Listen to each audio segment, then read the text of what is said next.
Hey, my lovelies, welcome back. If it's your first time here, my name's Mandy. Welcome, it's good to have you. And if you've been before, then welcome back. It's much appreciated for all your support and love. So just before we start, a little bit of housekeeping. If you like what you see in my videos, then please give it a like and please do consider subscribing. It's absolutely no cost to yourselves and it takes literally 2 seconds. And then if you just hit the notification bell, then you'll get advised when any of my videos go up. So it just shows a little bit of love back to me. It lets me know that I'm doing something right. And it just helps my channel get out to more lovely people like you. So as you can see, I am in a different room today. So I've come into the, I suppose it's kitchen diner, but it's absolutely huge. It's huge. It is a kitchen for dancing, for definite. So I thought I'd have a change of space. There's a lot more light in here. The light's okay today, but I've got the blinds pulled down a little bit. So I thought I'd just have a change of scenery. So I thought today I'd kind of pick up from where we left off last week, where I was talking kind of about life after 50, which is basically what this channel is all about. And I know last week we briefly spoke about sort of the health side of it, both physically and mentally. And it is something that is a massive part of getting older. The mental part, certainly in women with the menopause and things like that, which we very, very briefly caught up on last week, where I was saying that if you are going through the change, please do not go on HRT. All it will do is it'll just stop your body from actually going through the process it needs to go through. And then when you do decide to come off it, it will hit you like a steam train. It really, and that is when you will proper struggle. I don't know that through personal experience, but I do know that through my holistic lady that I go to. And when I started going through the change, I didn't struggle. I suppose I did struggle mentally, but I went through a time where I would just burst into tears for no reason whatsoever. And I found that really, really difficult because it's quite embarrassing just to, be sat there absolutely fine 1 second and then tears just absolutely streaming down your face for no reason whatsoever. And I found that very, very difficult. And she made me up some herbal tinctures which worked amazing. They were very uplifting tinctures and they absolutely worked amazing. And it was this lady who was actually telling me that she's helping so many people, including very close friends to herself, having to rectify what the HRT has done to their bodies. So obviously it is your choice, it's your own free will, but that is just my advice personally. Sorry if you can hear noises in the background. The dog's wandering up and down because he's wondering what the hell I'm doing in here rather than sat on the settee with him. So mentally, I do think it over 50s is a very crucial time for women with the, like I say, with the menopause. You get brain fog, you get very forgetful. I mean, geez, if I do not write things down these days, that's it. It ain't getting done. I've got lists upon lists. I've got I've got reminders set in my phone It's ridiculous. Yeah, so gone are the days of remembering people's phone numbers and birthdays and stuff like that. I used to pride myself on that, but nah, be lucky if I can remember your name these days. And the other one was physically. And this is kind of where the gents come into it as well, because obviously our physical fitness does tend to slack off slightly. I mean, whether you're a gym goer or not, your bone density changes, your muscle density changes. Old injuries that you did in childhood come back, and they can start coming back with vengeance, because yeah, they can cause all sorts of problems. Now, I've got a problem with my left knee, and that is down to an injury that I did as a child. I was probably 10 or 11. I came off my push bike, and yeah, so now I am having issues with it. I don't know whether I've got arthritis in it, because that is something that when you have a past trauma to any part of your body, it does tend to manifest into that. So it's, yeah, I struggle quite badly. No matter what supplements I take for joints or it just always seems to be there. So it's just something that over the last couple of years I've learned to live with. But I have made a decision that I have started eating a little bit better. I started probably last year eating a little bit healthier. I stopped the bread. I haven't had alcohol in over 3 years now. I have stopped bread. I'm okay if it is homemade bread, but shop bought bread, commercially made bread, I have stopped buying and eating, because the additives in it just don't seem to agree with me. They just bloat me up. And obviously, when you're in menopause, you don't need any help with bloating up, trust me.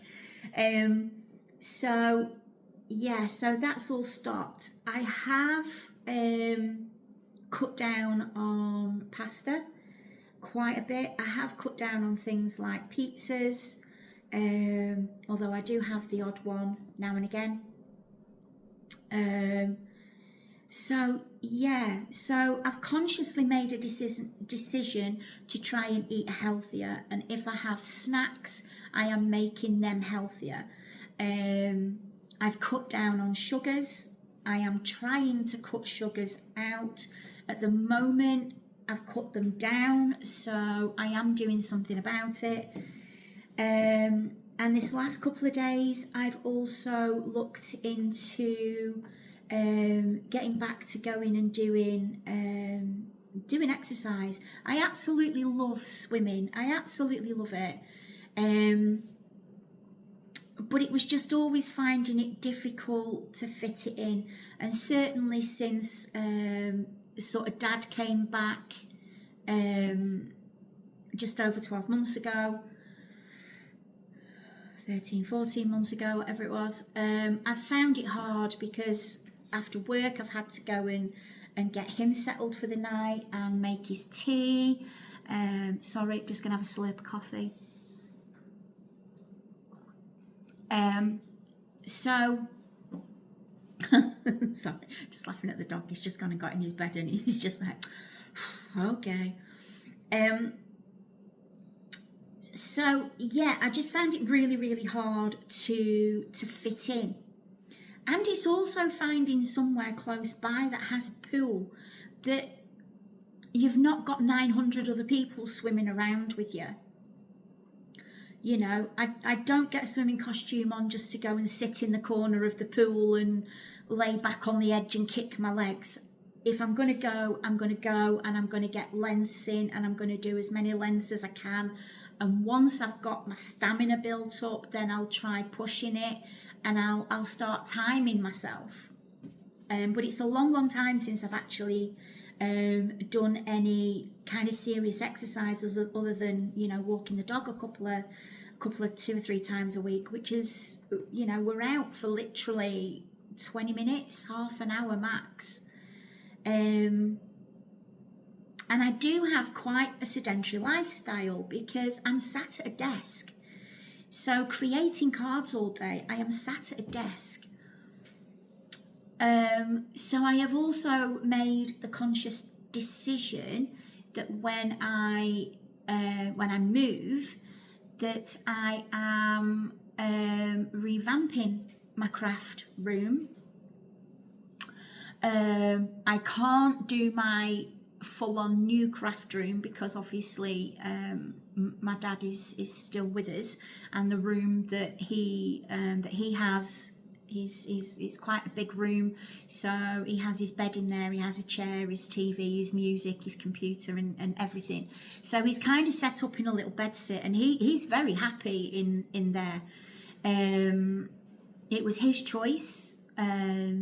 So, you know, we've got him all set up in there. He's happy as a pig in crap. So, but that will eventually be my my office, shall we say. But until then, once I move in, I am going to be using the conservatory. But I've made the conscious decision to buy a stand-sit desk. Just purely so I'm not sat down all the time. I can actually move around a little bit more and standing, and hopefully that will relieve some pain in my back too. I think at first it will probably give me more backache because it's not something that I'm used to. But going back to the day, you know, when I first left school, I went into hairdressing, so I was on my feet all day.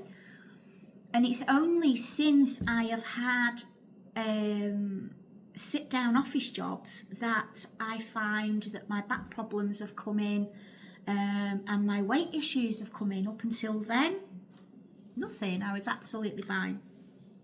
Obviously, age comes into it as well, getting older. So yeah, there are things that you can obviously do. So, like I say, I've consciously made that decision to change my eating habits.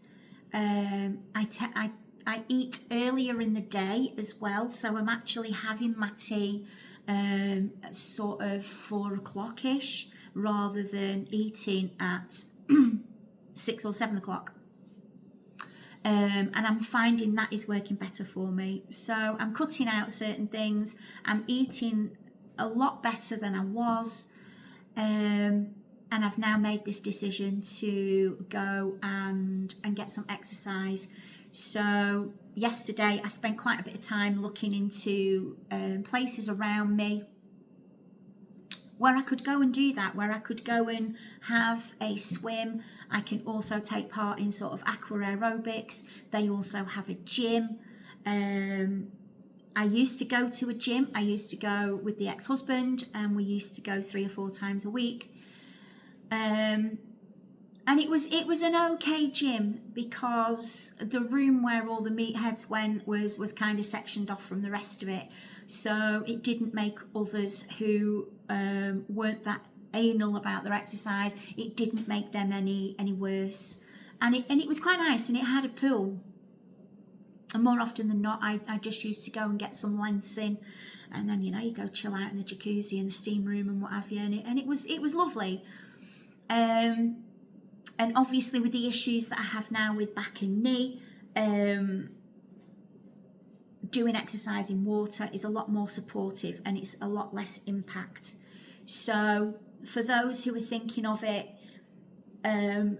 You know, don't put unnecessary pressure on yourself. Do it when you are ready, but look for something. If you do suffer with anything like arthritis or anything, or you've not done exercise in quite a while, I would suggest that you start very low impact, and swimming is absolutely perfect for that. If you're still quite nimble and you can still get your legs behind your neck, then behind your head, go for it. Go get down to the yoga. That'd be absolutely perfect. But I'm just kind of building back up nice and slowly. Also mentally, and this is probably one more for the women, unless you are a male who lives on his own, just declutter. So declutter in your home, declutter in your life. So in your home, go more minimalist. So if you have a lot of shelves or like your sideboards and they're covered, I mean, okay, if they're covered in pictures of the family, that's absolutely fine. But if you find that you've just got ornaments that don't really have any meaning to you, you just bought them because you were like, oh, I really like that, and oh God, it's only $2.99, and you've bought it, get rid. It's just, one, it's a dust collector. And I can personally speak from experience on this. So when the ex-husband moved out, I did a massive declutter. And in the lounge, in the alcoves, either side of the fire, I had bookcases, and on them, obviously, books. I had my vinyls, records, whatever people call them these days. I had those, and there was just ornaments. There was just ornaments upon ornaments upon ornaments, and it was ridiculous. And so I just made the decision to get rid. Plus, I knew that when I come to move, they wouldn't fit in with the new decor, because I'm going a lot more contemporary. So yeah, I just got on Facebook Marketplace. I packed a lot of them up, sent them off to the charity shop. I actually sold the bookcases on Facebook Marketplace, and basically all I now have in the lounge are the 2 sofas, a coffee table, and then I have a side table that I've got my laptop and everything on, and a lamp in the corner, and that is basically it. It is very, very minimal, but it fills the room, and it is so calm. I don't feel that my mind is cluttered as much anymore. I now keep my workspace. A lot cleaner, a lot tidier, so that when I'm starting my day, I'm not coming to my desk and I'm having to tidy up from the previous day. I don't have to start cleaning everything down. At the end of the day, I put everything back where it's supposed to go. So that keeps my mind very decluttered. I've decluttered a lot in the kitchen. And again, it doesn't get your mind sort of racing. And I do feel that a decluttered home has definitely been a decluttered mind. Since I've decluttered the bedroom, I do sleep a lot better. At the moment, I'm not, but I think that is just the process of selling a home. But also as well as having a declutter in your home, have a declutter in your life. On social media, if you've got people that are following you, or you've got people that you are following, and on social media they're very negative all the time, block them. Just block them. I know that these days on social media, you don't have to block them. You can mute them. So just mute them so you don't see what they're posting. So you're not taking on their mental attitude. You know, we've all got our own mind. We've all got our own free will. And I do firmly believe that you need to find your own way in life and listen to both sides of the argument and you make your own decision, and don't always take on, somebody else's thoughts, somebody else's opinions, because they might not be right, but they are entitled to their opinion and you are entitled to yours. But even physically, if you have friends and even family who you don't feel support you, are always negative towards you, if you're going through something and you just chat with them and just say, do you know what, this week's been really tough for X, Y, and Z, and they're just like, what's life? Or, it's just like, oh, for God's sake, man up, put your big girl knickers on, crack on, blah, blah, blah, you're stronger than that. If they're very negative and not supportive, just get rid of them out of your life. It's not worth it. And again, I am speaking from experience because I have done that. I had friends who were very, very draining. I used to go for a couple of hours, meet up with them in the pub, and I used to come away so drained because it'd just be a case of, hiya, how are you? And then you go, yeah, I'm all right. And then the next 3 hours would just be all about them and everything would just be a drama. And I'm not saying that I'm not there for friends. Oh my God, I so am. But a friendship is give and take. And when you have friends that are just sat there, just being so negative and not, all right, they've asked you how you are and you said, yeah, all right, or yeah, everything's great. Do they just seem to diss it, and then all of a sudden it's just like, rah, and they just pour their crap onto you? No, that is not what you are there for as a friend. You're there to support and you're there to listen, but when they do not reciprocate that, then, or don't even pick, what are we like? How many times have people said to you, oh my God, I've not seen you for ages, how are you? And you just go, yeah, I'm fine. How many times have we said that, and deep down inside we could just burst into tears at that moment, or we are going through some crap at the time, but it's just like, yeah, I'm fine, and it's, people should pick up on your vibe and be able to say, are you sure? I can actually tell that you've not got that little spring in your step. You've not got that joy in your voice. But we're just so consumed with our own lives. We are so disconnected to others. We really, really do need to get back to that. But you also need to be able to work out who is there for you and who is just an energy drain on you, because that's all they want. That's all they want. They just want your energy. They just want your good vibes, because being with you makes them feel better. And then when you go home, you're just like, what the hell have I just been through for the past 2-3 hours or whatever? Too many energy vampires out there. Stay away. Get rid of them out your life.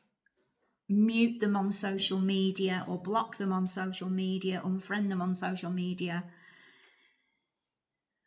Yeah, just have a good declutter, inside, outside, everything. And another thing, it just try to distance yourself from any negativity. So if people, if you are surrounded by people who just see the negative in absolutely everything. Now, I had this at my last workplace, and it was very, very draining, to the point it was actually making me ill. But I didn't realise it until I actually left. But everything was an issue. Everything was a problem. There was nothing positive in a day. Nothing. Even their weekend was a disaster, or it was just, I'm I'm of the belief to see something good in every day, no matter how crap of a day you've had, there has to be something that has been good about that day. And even if it's only the weather, and so be it. If it's only the birds singing, then so be it. But just try and distance yourself from negativity. Just walk out, if somebody's being negative, just walk away. Just walk away. Just don't feed it. Don't feed it. And do things that make you happy. So this is going to be the last little bit now. One, because my battery's running low on my phone. And two, we're going to cover the other little bits kind of separately, and then I can keep the videos a little bit shorter. So do things that make you happy. Don't put everybody else first. Because if you're happy, you're healthy, you're in a better place mentally, physically, which means then you are in a position to be able to help other people. If you are constantly unhappy, you're constantly stressed, that's going to take a toll on you, and then it's going to make you even more stressed when you're trying to help others or when people come to you. So put yourself first. Don't feel guilty for that. Do not feel guilty for putting yourself first. Like I say, if you're not well, other people don't get seen to, do they? So put yourself first. Do things that make you happy. Do not give in to everybody every time. So if somebody says, oh, what shall we do this weekend? It's like, oh, I don't know, whatever. If there is something at the back of your mind you would love to go and do, if you want to go round garden centres, or you want to go to the flower show at Southport, or if there's something you want to do, speak up and say it. Because further down the line, you will hold that against somebody. You will hold that against your partner or whoever, because you'll say, well, we never did what I wanted to do, and blah, blah, blah. No, don't even let it get to that situation. Do things that make you happy. You come first, no matter whether you've got a family or not. You come first. Okay? So we will leave that there for today. Oh, sorry, you just really saw my nose then. We'll leave that there for today, and then we'll cover the other ones separately, I think. And we may even kind of go back to the ones that I covered last week. But I hope some of that's helped, and I hope by hearing kind of what I've done to kind of get my way through my life, I hope that kind of helps. So as I say, if you've liked the video today, please give it a thumbs up, and please consider subscribing. Like I say, it's absolutely free of charge to yourself, and it takes literally 2 seconds. And if you hit the notification bell, then you'll be notified of when my videos go out. And yeah, it just really, really helps, and it gets my video out to lots more people, which means then I get much more subscribers, and we can all help each other through this. So that being said, have a lovely week, and fingers crossed, Pops' health and with things that are going on in life at the moment, I will be with you next Sunday. So have a lovely week, stay safe, be kind to each other, and yeah, don't let anybody or anything dim your light. You just keep being you, your unique you, because that's what makes you you, and that's what makes people love you. So I shall see you next weekend, my lovelies. In the meantime, have a lovely week. Bye now.